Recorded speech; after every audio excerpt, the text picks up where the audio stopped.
Okay, let's dive right in. There are invisible biological forces shaping literally every aspect of your daily life. Today, in this explainer, we aren't just going to look at some generic health tips, we are going to decode the hidden operating system that governs human life. Because by the time we're done here, the way you view your own body, your energy levels, and your stress is going to be completely transformed. It's a biological mystery that millions of us face every single morning. You get 8 hours of sleep, right? But you wake up feeling like you just ran a marathon. To understand why this happens, we have to peel back the layers of your morning routine and reveal the precise neurobiology operating right beneath the surface. You see, every symptom is a clue, and every habit is a signal just waiting to be decoded. Now, here's something I find absolutely fascinating. Your biological day doesn't actually start with the sound of your alarm clock. It begins deep inside your brain in this tiny cluster of about 20,000 neurons called the suprachiasmatic nucleus, or the SCN. This little cluster is your body's master pacemaker. And the crazy thing? It isn't waiting for a chime or a beep. It is exclusively waiting for light. When that morning sunlight hits specialized cells in your eyes, a physical electrical signal races down your optic nerve. Think of this precise combination of blue and orange morning light as a master switch. It physically tells your SCN to shut off the melatonin drip from your pineal gland, which immediately starts clearing away that heavy sleep inertia. But this light does so much more than just wake you up. It triggers what's known as the cortisol awakening response. Within 30 to 45 minutes of that initial light exposure, your body initiates a massive 50 to 100% spike in cortisol. Now, we often villainize cortisol as this terrible stress hormone, but this morning surge is a vital biological engine. It primes your immune system, raises your core temperature, and establishes your baseline energy for the entire day. This powerful morning surge is managed by your HPA axis, which is basically the command center for your entire stress response. But there is a hidden vulnerability here. This system is exquisitely sensitive to acute physical stressors. Think about it. Going 8 hours without water while you sleep creates a mild dehydration. You might not actively feel thirsty, but your HPA axis absolutely registers it as an acute physical threat. So, when you wake up dehydrated, you are essentially sending a biological panic signal straight through your body. That overnight fluid loss elevates your cortisol even further, it drops your blood plasma volume, and, this is key, it severely limits the transport of tryptophan into the brain. Because of this, your brain literally struggles to synthesize serotonin, your core mood-stabilizing chemical, right at the moment you wake up. But check this out. You can intercept this stress cascade instantly.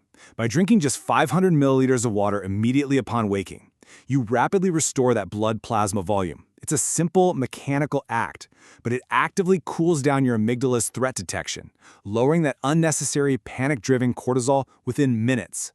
Okay, so you're hydrated and you're bathed in natural cortisol. Now, millions of us instinctively reach for a cup of coffee. But to truly understand caffeine, we first have to look at the mechanism beneath it, a molecule called adenosine. Adenosine builds up in your brain every single waking minute, and it drives the biological pressure to go to sleep. Think of your brain as this bustling, busy city. Adenosine acts like red traffic lights, slowly bringing the neural traffic to a quiet halt.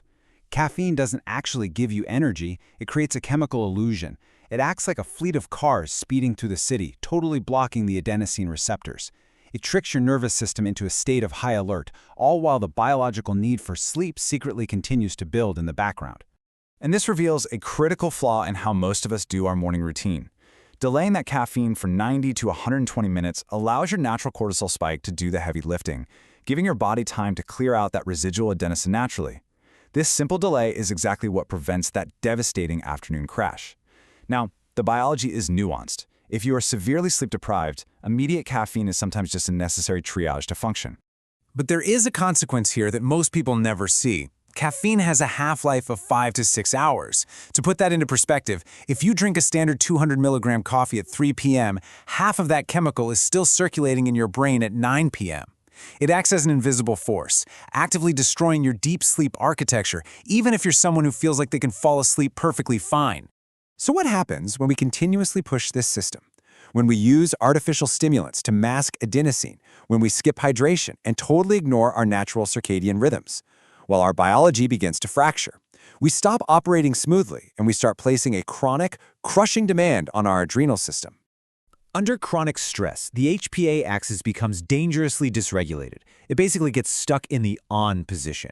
Your hypothalamus continuously releases CRH, which signals the pituitary to release ACTH, forcing your poor adrenal glands to perpetually pump out cortisol.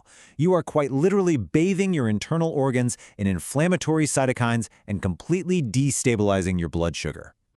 And this leads to a profound revelation. Burnout isn't just a psychological feeling in your head, it is a measurable biological collapse. Eventually, your body forces your adrenal system from a phase of toxic hyperalertness and high anxiety straight into a depleted hypoactive phase. Your cortisol response becomes entirely blunted, leaving you with persisting, crushing fatigue and absolutely zero biological resilience. Because cortisol is naturally designed to fluctuate drastically throughout the day, a single morning blood draw at the doctor's office is virtually useless for diagnosing this. To truly see where your biological operating system is crashing, we have to map your entire 24-hour diurnal curve. We have to see exactly where the rhythm is broken, whether it's failing to spike in the morning or failing to drop at night. To heal this chronic wear and tear, we must engage the body's built-in mechanical brakes. And the master switch for this? The vagus nerve. Wandering from your brainstem all the way down through your heart, your lungs, and your gut, it is the absolute core of your parasympathetic nervous system. It's your biological safety net. Here is the reality we have to face. You cannot simply think or talk your way out of biological burnout. When your sympathetic nervous system is locked in fight or flight, just pouring out cortisol, you must use bottom-up somatic tools. You have to physically force the biological shift into rest and digest to lower systemic inflammation. This is exactly why somatic practices are so powerful. Interventions like gentle movement, grounding touch, or even a brief cold exposure aren't just relaxing. They are mechanical signals. They physically stimulate the vagus nerve, manually overriding your racing heart and signaling your brain that the environment is finally safe enough to halt cortisol production. Actually, you have an immediate tool at your disposal to trigger this right now: your breath. By inhaling for 6 counts and exhaling for 8 counts, you are directly interfacing with that vagus nerve. That prolonged exhale physically slows the heart rate, rapidly downregulating emotional distress and actively flushing stress hormones from your blood in real time. And the best part? You don't have to guess if your nervous system is actually healing.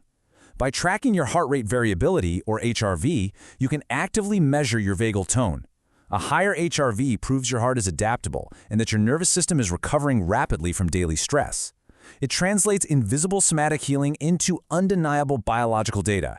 So when we integrate all these mechanics, we unlock a profound biological protocol. You wake up and drink 500 milliliters of water to halt dehydration stress. You get morning sunlight to set your circadian clock and spark healthy cortisol. You delay caffeine to let adenosine reset, and you use vagal breathing when acute stress hits. You are no longer just surviving your day, you are masterfully conducting your own biological symphony. Understanding this should completely change how you view yourself forever. You aren't fundamentally broken, and your daily energy isn't just left up to chance.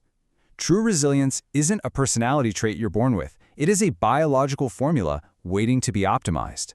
So now that you hold the hidden manual for your biology, how are you going to reprogram your own operating system tomorrow morning?